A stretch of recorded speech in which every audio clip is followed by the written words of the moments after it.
Alright, I'll make this wide split. But whoever's in front of the computer is going to be vaguely caught. I'm okay, perfectly fine without being in it. How's everyone doing today? Good. Good. Awesome. I'm AJ Candella. I am an account manager for tech systems here locally in Columbus, and I specifically focus in information security. So really as of about a year and a half ago-ish, tech systems realized that there was obviously a growing demand for information security. We've built up a practice long before that, but locally I stepped into that role to help combat that growing demand and help clients attract and retain talent. So more on the client management side of the house. And I work in tandem with Megan. So my name is Megan Wells. I am an IT recruiter with Tech Systems. I've recruited in the space the last 5 years or so. Been with Tech Systems 9, primarily supporting network and infrastructure for our different customers and recruiting that talent. So today we just wanted to share with you guys some trends that we're seeing here locally in terms of not only attracting and retaining security talent, but just what the pool of talent looks like, the amount of opportunity, and we really want this to be more interactive. So if you guys have questions or specific topics or things you think that we could answer for you, please do not hesitate to ask. I know we did a similar talk about a year ago at BSides, and we had a lot of great dialogue, so we'd love to continue that again this year. So feel free to stop us if there's something that you'd like to discuss. Yep, absolutely, at any given point or questions. We have a couple of slides prepared, but really we want this to be catered to you. This is our livelihood of really analyzing trends that you folks do day in and day out, and who's hiring and who's not, and any type of market intel. So at any point, please raise your hand, ask us a question. And we'd love for it to be more conversational than lecturing.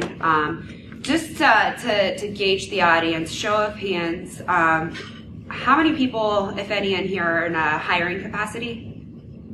Okay, so we're working with mainly individual contributors. Awesome, great.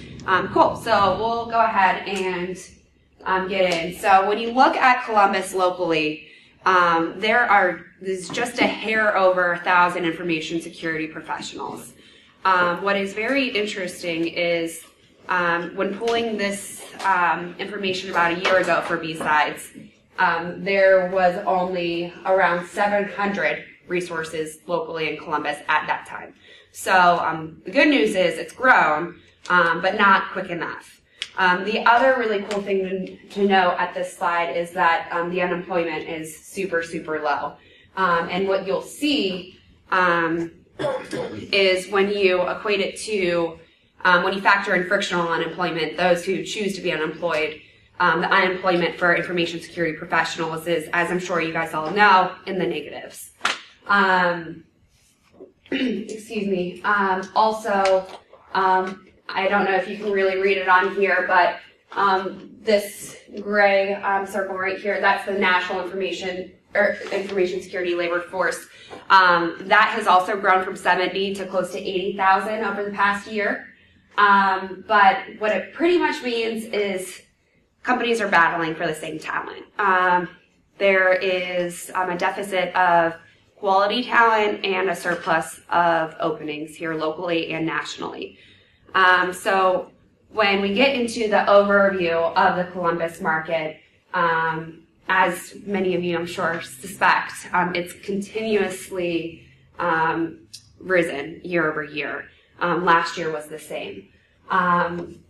So over the past 12 months, positions have increased. Over 1,800 job postings in just 1 year. That's about 152 per month.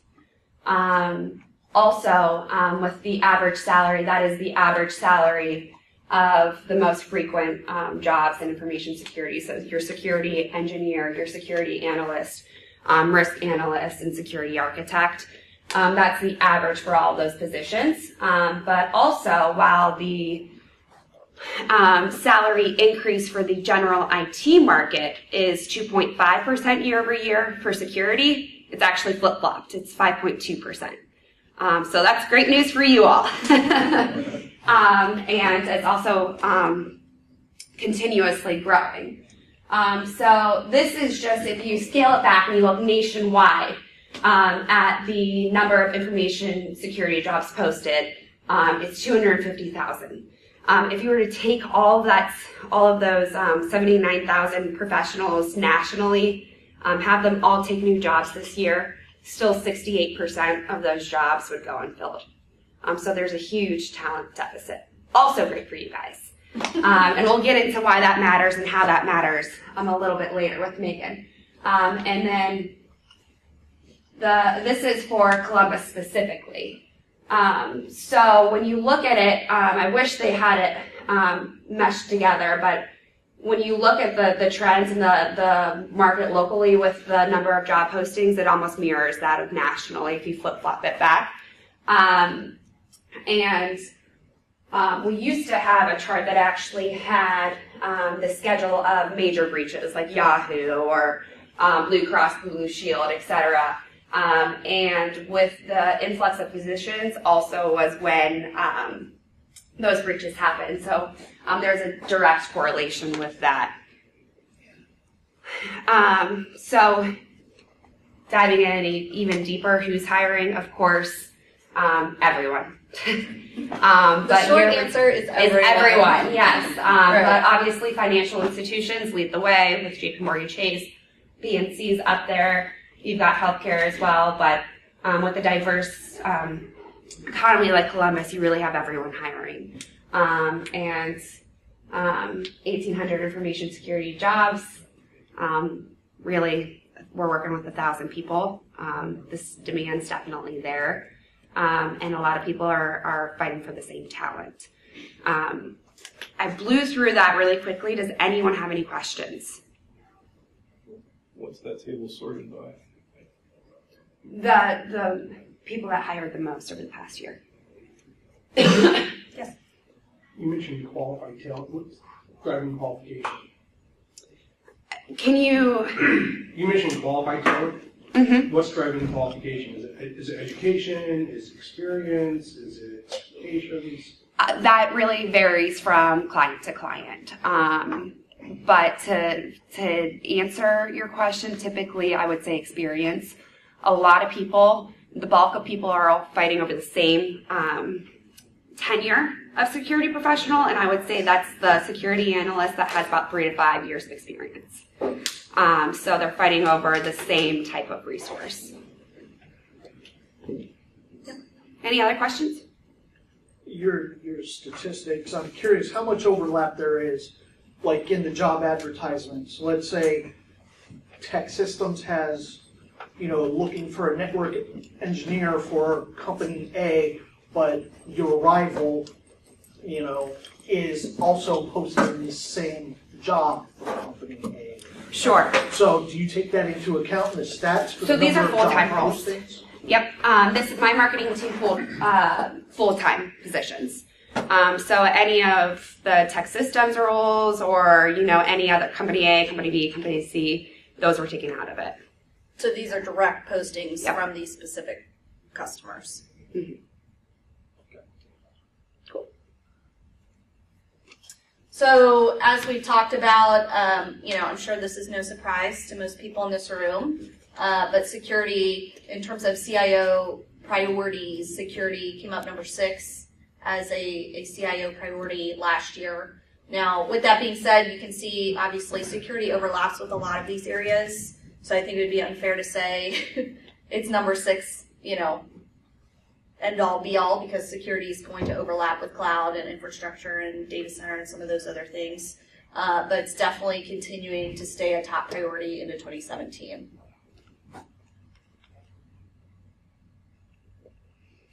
So one of the things that we want to talk about here today is, as we're talking about companies are certainly utilizing the same candidate pool, or there's only a limited number of talent, we wanted to talk a little bit about not only what that talent looks like, but some of the things that companies are doing to retain their talent and to attract the best of the best. So, you know, I thought this slide was pretty relevant in the sense that 85% of workers are actively searching for a new job or at least open to hearing about new opportunities. So when we're talking about a small pool to begin with, and that certainly means oftentimes your coworkers, your team lead, whoever, they're oftentimes willing to at least listen to the right opportunities. I'm sure many of you in here would listen to the right things. So just knowing that the majority of the folks out there are willing to listen and that they're getting solicited well over 40 times a week, whether it be email, calls, LinkedIn, whatever it may be, definitely makes the talent very, not only desirable, but very, very sought after. So because of that, we're trying to help our customers a lot of times come up with some creative ways to retain people and to attract the right folks, which we're going to talk about a little bit more in a little bit. 60% of employers list employee retention as an issue for them, which makes sense if most people are willing to listen, right? And then 35% of managers cite finding, motivating, and keeping talent as the top priority. So I'm sure you guys have all maybe experienced this in your own company. Retaining your folks tends to be difficult in this type of market, in the competitive landscape that we have currently for security.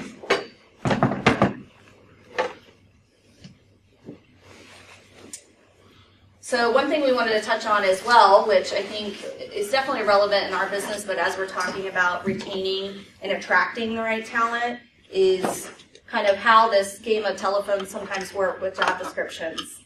So how many of you guys have interviewed for something that you thought it was one thing on paper, and then you went to the interview, it was something a little bit different than what you're anticipating? Quite a few of you, right? So, you know, it's kind of interesting if you look at this. Generally, the hiring manager over here tells us what they want. Then we get a job description, which generally comes from HR, sometimes from the hiring manager, sometimes not. That then gets filtered out to job boards, recruiters, LinkedIn, wherever it may go out to. And then it finally gets to the candidates, right? So then there tends to be a little bit of a disconnect by the time we're from hiring manager all the way over to IT candidates.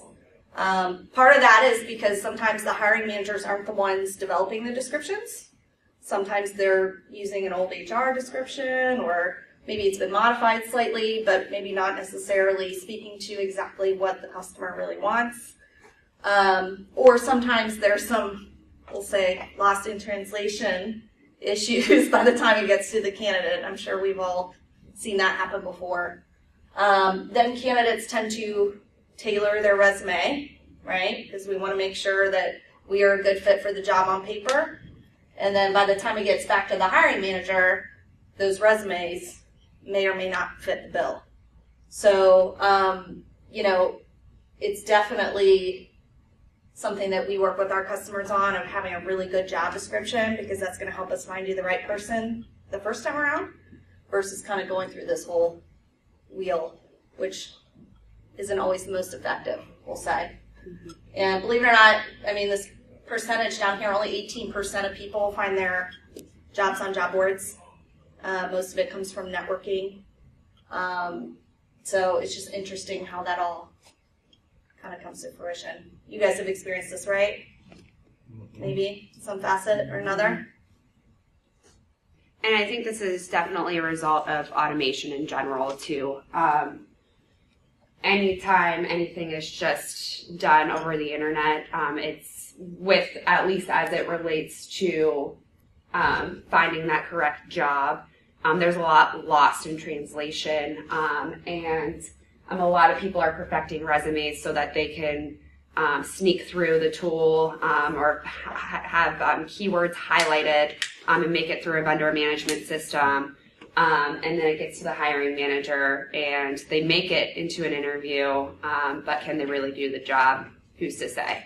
So it's definitely an area where automation has potentially, I don't want to say hurt, but had some sort of negative effect on finding the right candidate for a role. So we broke down a little bit the recruiting process here, and this is just kind of interesting in the sense that if you look at sort of the different behaviors here in terms of providing a good job description, on the hiring manager side, the majority of the time they feel like they do that, 72%, right? But what's interesting is as you go down the list, HR and candidate, HR does it about half the time, and the candidate feels like they get a good job description about 36% of the time. So there's clearly a disconnect there between what a hiring manager maybe wants, what the candidate is feeling like they're getting, and what's getting filtered through HR. Same with providing enough detail on technical aspects of the job, and then providing enough detail on the cultural fit. So obviously, hiring manager feels like they do that very well as it pertains to candidates, but HR and the actual candidates don't always feel that way. So one of the things that we've talked about, and I'd love to open up some discussion here on this piece of it, is what we call an EVP, or an employee value proposition. So with the market being as competitive as it is right now, with the amount of resources here in security, the amount of opportunities that are out there, one thing that has helped us and helped a lot of our customers in retaining and attracting some of those people is having a solid EVP. And essentially what that is why someone wants to work for your company. So, a lot of those things aren't necessarily always money driven. Definitely for some people that is an important part of a job for sure. But we're finding with how competitive the market is, having some additional information about why someone will want to work at that company really can help you attract and retain the right folks. So it could be anything from, hey, we have a gym on site, or we offer daycare, or free parking, or we have a chef that makes meals for us every day, or whatever it may be, flexible hours, work from home policy. We're finding that those things and having a strong culture and different opportunities outside of strictly just pay rate and job duties is really helping us retain the right folks. So I'd love to hear your opinion or thoughts on this, being security professionals. Are there certain things that you look for maybe when pursuing another opportunity outside of money, or do these things could they make something maybe more attractive to you? Yes. Yeah, absolutely. Everything you covered is good. I think another thing is, sort of looking at prospective employers, how willing are they to invest in you? Sure. And sort of sending you to conferences like these and bigger Sure. conferences. What are they willing to put into your training and personal growth and development? One of the main reasons I left my previous job is because I couldn't get training out of them. And so that became, after asking for it for so many times Sure. and never getting anywhere, eventually it's just, it becomes obvious that they're just not interested in sort of the things that are going to help keep me motivated and learning to Absolutely. do more and get better at the things I do. And I don't know if the fear is that, well, if we train this guy, he's going to leave because he's going to have new qualifications. The reality is that because you didn't take the time to help further my career, I kind of got bored with what I was doing and wanted to move on. You ended up leaving anyway, right? Exactly. Yeah, that's an absolute, we hear that a lot on the customer side of, we don't want to invest too much because then they're going to get trained up and get all these certs and leave. But to your point, in the same token, if you don't offer those opportunities to your current employees, eventually they're more than likely going to leave anyway. That's a great point. Yeah, and then what happens if you don't offer the training and they stay, right? Who's it benefiting? Anyways, no one. That's a huge conversation that I have consistently day in and day out with clients that I'm working with. Training seems to be at the top of everyone's list or continuous education. And not all companies are there yet when it comes to actually investing in their people. But that's a huge attraction to a new opportunity for individuals like yourself, absolutely. And the huge thing with this EVP, this employee value proposition, is in your industry, the recruiters are working with passive talent. Everyone's employed. So there has to be more than a job description, especially a canned one at that, to lure someone into a new opportunity. If 85% are willing to listen, that's great, but that doesn't mean they're willing to make a move unless there's some substance or something to really sell them on a new opportunity. And yes, that may be pay, but it's oftentimes more than that. It's what can the company do for me? How can they help my personal and professional growth as well? Any other questions on the employee value proposition or thoughts? I mean, I would just say the reality is, being a security professional in this day and age, there's always going to be opportunity, right? So generally, to your point, the passive seekers aren't really going to jump for something unless they're really excited about it, unless it's really going to be, meeting all their requirements or their goals at that time. And sometimes that is money, like you said. Sometimes it's not. But good news is there's plenty of opportunity out there for you guys, obviously. So this kind of goes back to companies being dissatisfied with the quality of the candidates that they're receiving. There's a lot of, some of that comes from maybe starting with the job description and maybe not qualifying the best candidates for the job based on not having the right requirements. But overall, 70% have not been satisfied with the quality of the applicants they've been receiving. Now, I'm not sure if that's strictly from postings or what on that one. Yeah, I don't know, but I know that with this ties back into really the slide with the disconnect between the hiring manager thinking that they have a great job description and the candidate thinking they have a great job description. And it comes down to if you're relying solely on automation, that's not always your best bet. The best bet is leveraging your network, etc. But companies are not very satisfied with the quality of candidates, even though applicant quality year over year is rated their top metric. So there's a huge disconnect there, and it ties back to making certain that they are working with the top talent. And back to that slide previously of having an employee value proposition of how can we lure this candidate to us? How can we lure top talent? How can we not only attract but retain that top talent in the industry that is that passive job seeker? Because the top talent's working. So there's definitely a disconnect there. I have a question on the previous slide. Absolutely. So when it's dealing with quality of applicants, how do you think the software filters in how does software gauge the quality of an applicant? Do you know what metrics they take into account?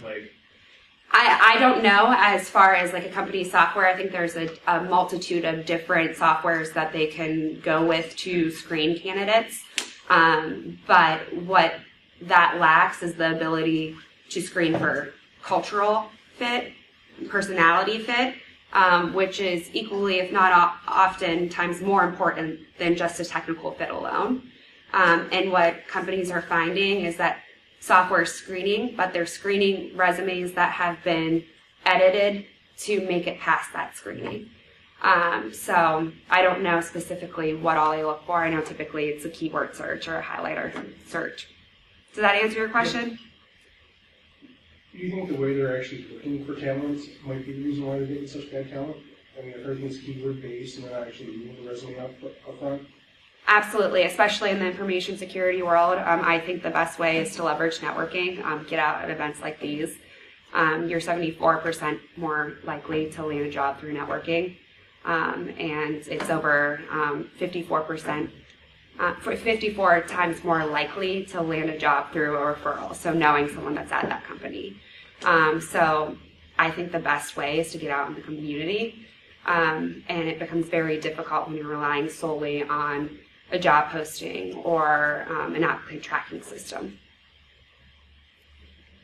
And we can get into more specifics around that too in the Q&A. So speaking of resumes and screening those, essentially, we found that 57% of employers have caught lies on resumes. So definitely a pretty large amount there. 5% of workers say they've exaggerated their resumes. Now, those may be the only ones admitting it. I don't know. So that essentially means that your shots are kind of 50-50 depending on the resumes that you're looking at. We already know that, our job descriptions aren't always great. We're tailoring our resumes to specific jobs a lot of times. So when we're looking at an actual resume on paper only, there's definitely some hit and miss there for sure.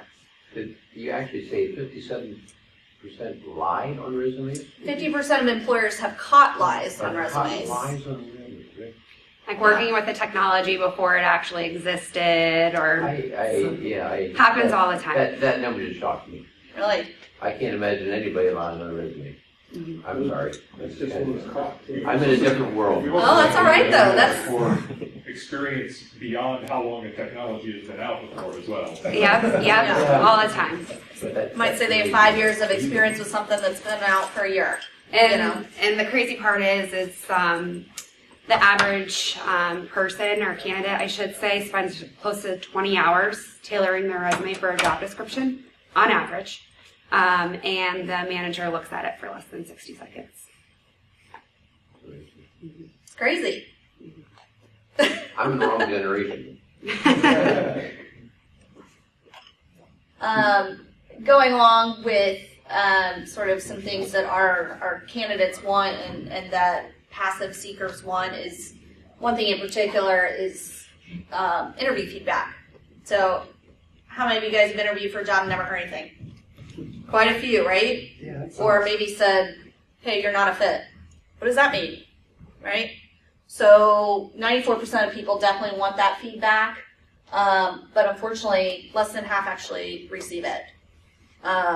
So, that's definitely something in terms of not only your company brand, but your relationship with that candidate. We find that if people actually do receive that feedback, whether they get the job or not, they're much more likely to pursue another opportunity at that company down the road. Right. You should say, you were number 2, and then when you notice 2 weeks later the job's reposted, you want to say, hello. Hey, But I don't want to say hello. I want to say, you never called me back. Right. I don't waste my time anymore. It certainly impacts how you view that company, right? Yeah, really negative. Mm-hmm.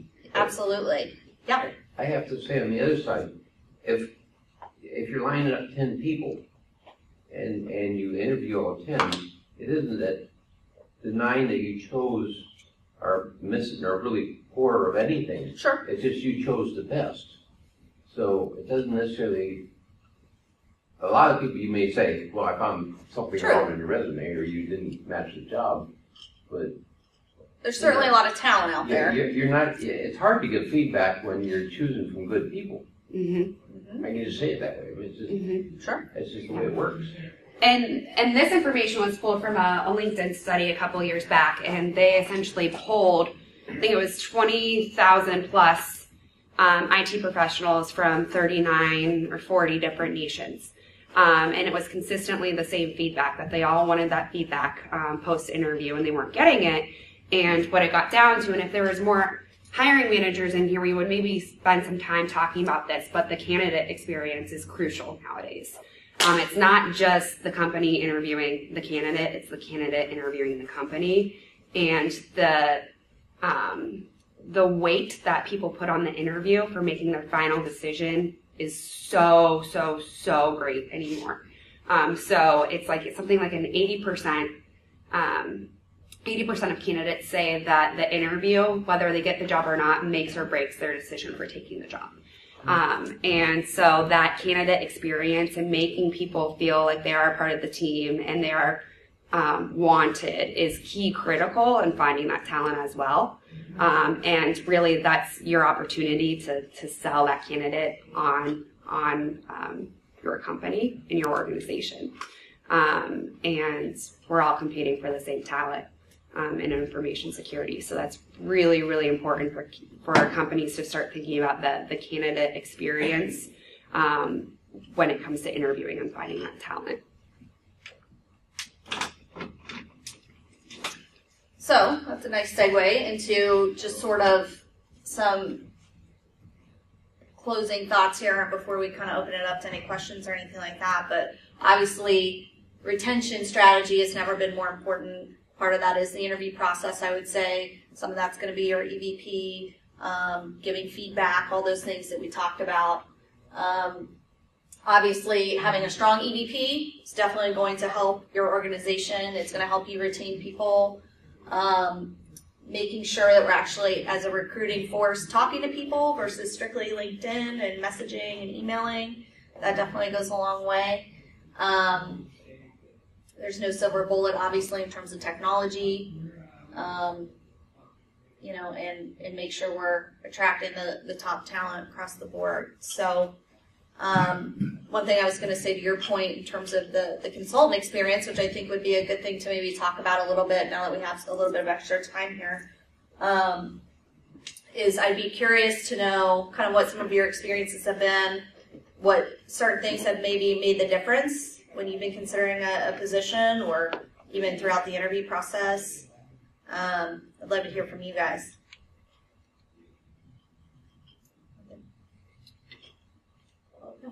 I work with a variety of individuals that are employed by different companies, sure, contractors, and I see time and time again where they have talent, they go back to their employer to ask for more money, it's denied, and they leave over and over again. And so they bring in new individuals, and it takes them months to get them spun up. Sure. It's like starting over, basically, right? Yeah. And that's after they find those new individuals, right? Yes. And I've been in this realm for almost a decade now, and I haven't seen any change in how employees or employers are trying to retain their stuff. Are you guys actually seeing these changes? Your slides are saying it's happening, but I'm not seeing it from my end. Are you speaking strictly of contractors that you work with, or are you saying full-time employees? Or? Well, they're full-time contractors, yeah. Okay. I mean, I know that we have definitely seen a difference in retention through tech systems specifically because we've been working on some of these things. But, I mean, I guess it would depend on the customer that you're working with and what their parameters around are raises and keeping people satisfied, right? Yeah, so I can speak for competitors, but so tech systems, right? We probably should have started at, hey, who's familiar with tech systems and what we do? But it's IT services and staffing. But with our staffing, a lot of people think, oh, we just place a person and that's it. But a large part of what I do is working with local hiring managers or organizations on not only it's proactive workforce management. So not only how do you attract the right talent, but how do you retain them? And that goes back to how do you treat them? Are you treating them like a full-time associate? Are you providing them that feedback that everyone wants? Is there room for growth within the organization? Because whether you're a contractor or employee, at the end of the day, surveys show that we all want the same thing, and that's to advance our skills, our goals, our interests, and to be a part of something greater. Specifically, we're working on engaging that with our the clients that we work with. But as a whole, it's hard to say. I think some companies locally have made strides at making certain that their contractors aren't viewed as second-class citizens. Others still need have some work to do. Some coaching. Mm-hmm. Any other questions on the market?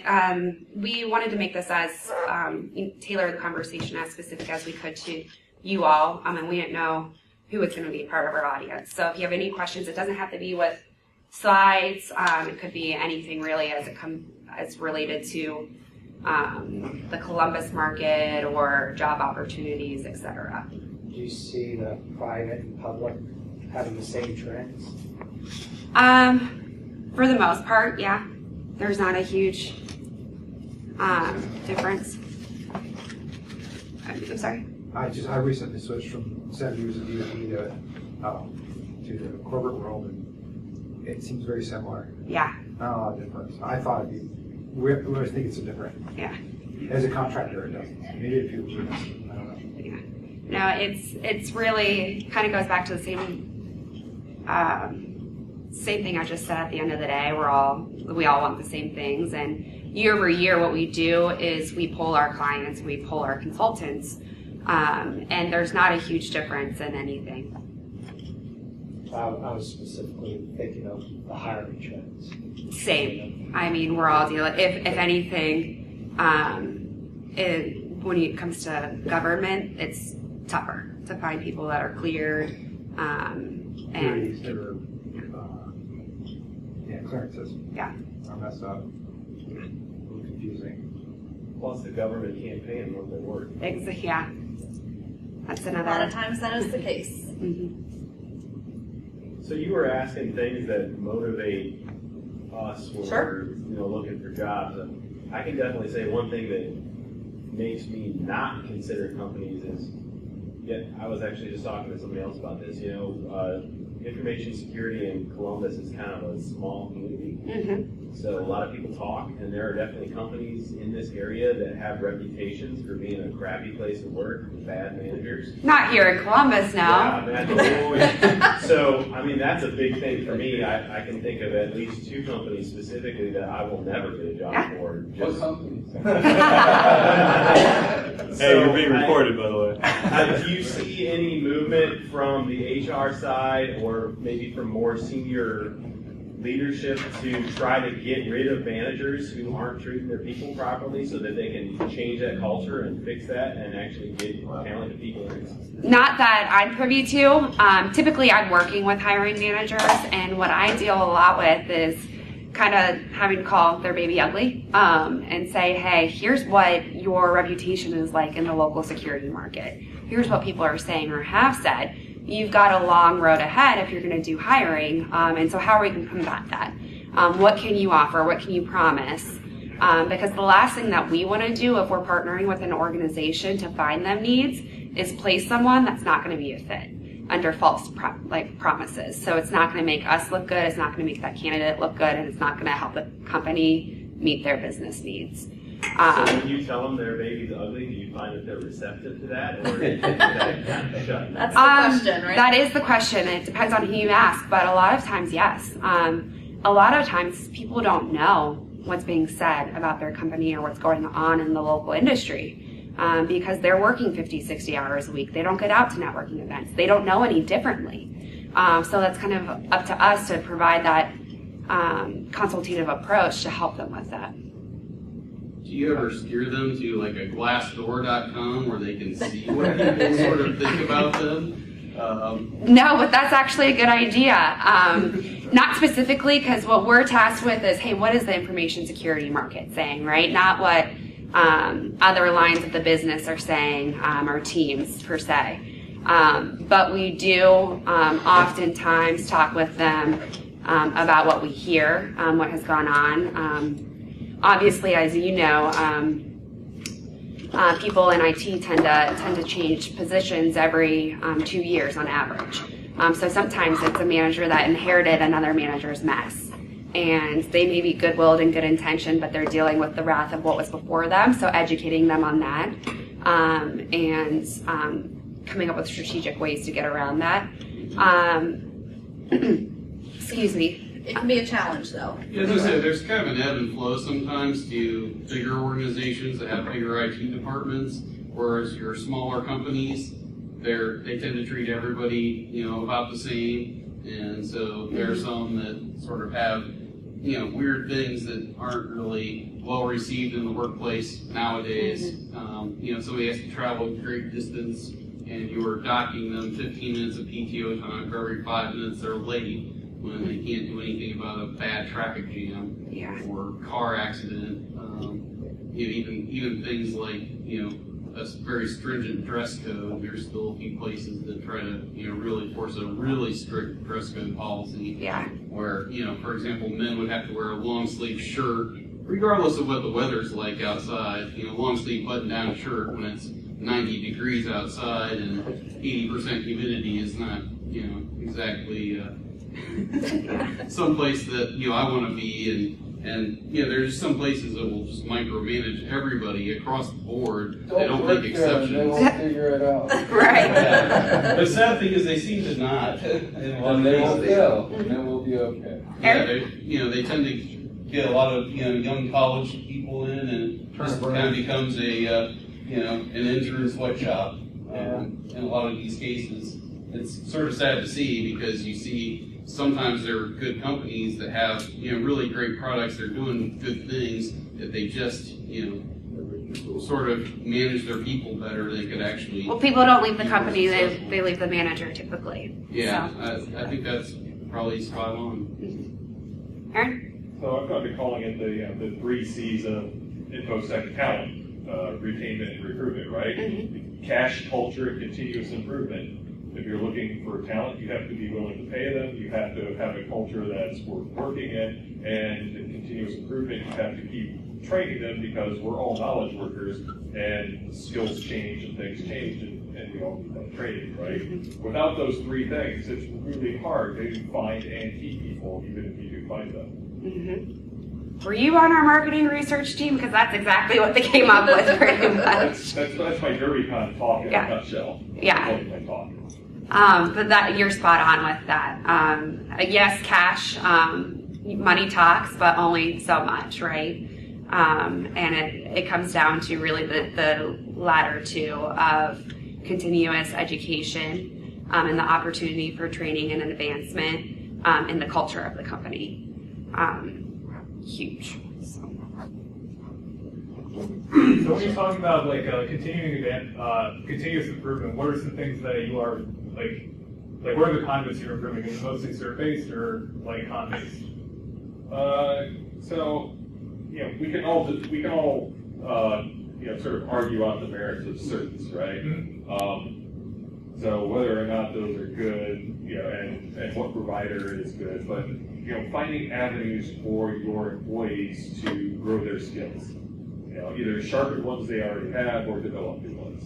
So whether that you can find in a certificate-based track, or you can find that in things like attending BSides or DerbyCon or something like that.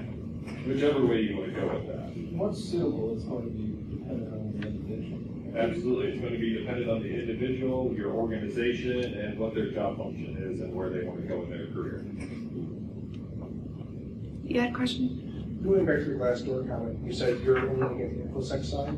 Mm-hmm. As somebody that's been doing InfoSec for the last, I don't want to say how long because it's been too long. One of the things I do look at is Glassdoor to see how the other departments are saying their jobs are. Yeah. Because that's going to be an idea of the overall company culture. That's also going to tell me whether or not I'm walking into a place where I'm going to be spending 90% of my time watching the employees to make sure they're not doing bad things. Sure. Or if I'm actually going to be doing good. Yeah, that's a really good point. We spend a lot of time talking about the culture, but we don't divulge into Glassdoor. We have other avenues, certainly something that we could look into.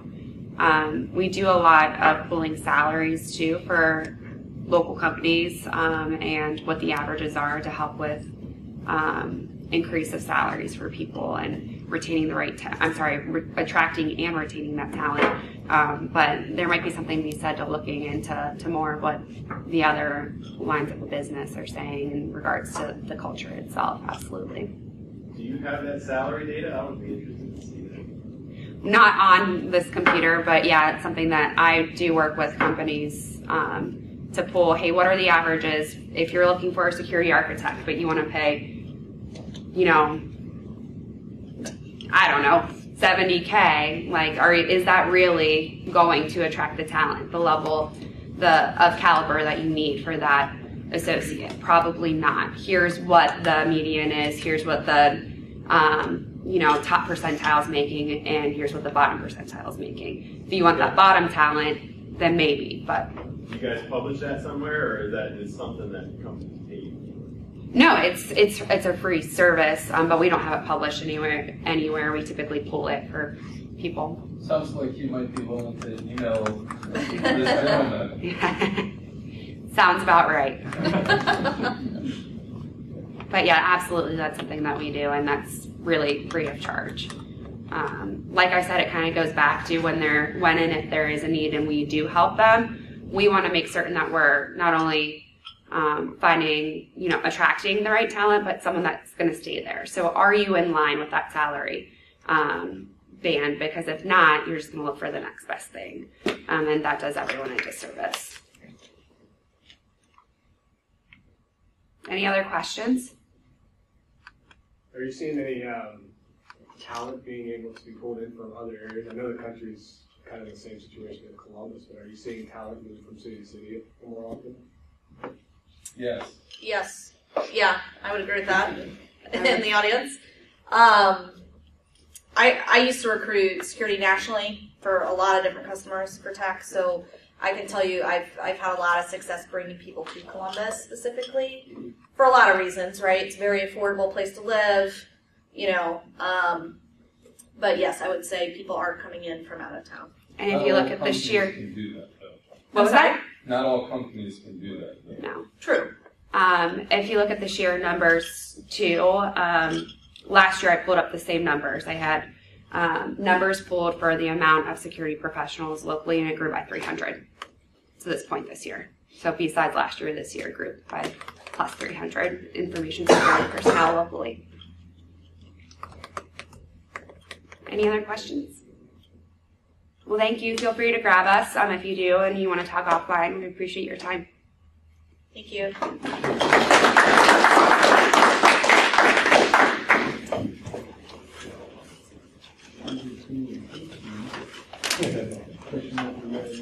It's early. Can you slowly sneak yourself? Walked right into it, didn't I?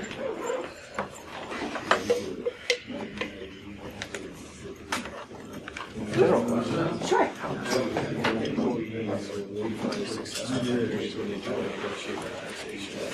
So, if someone, if you're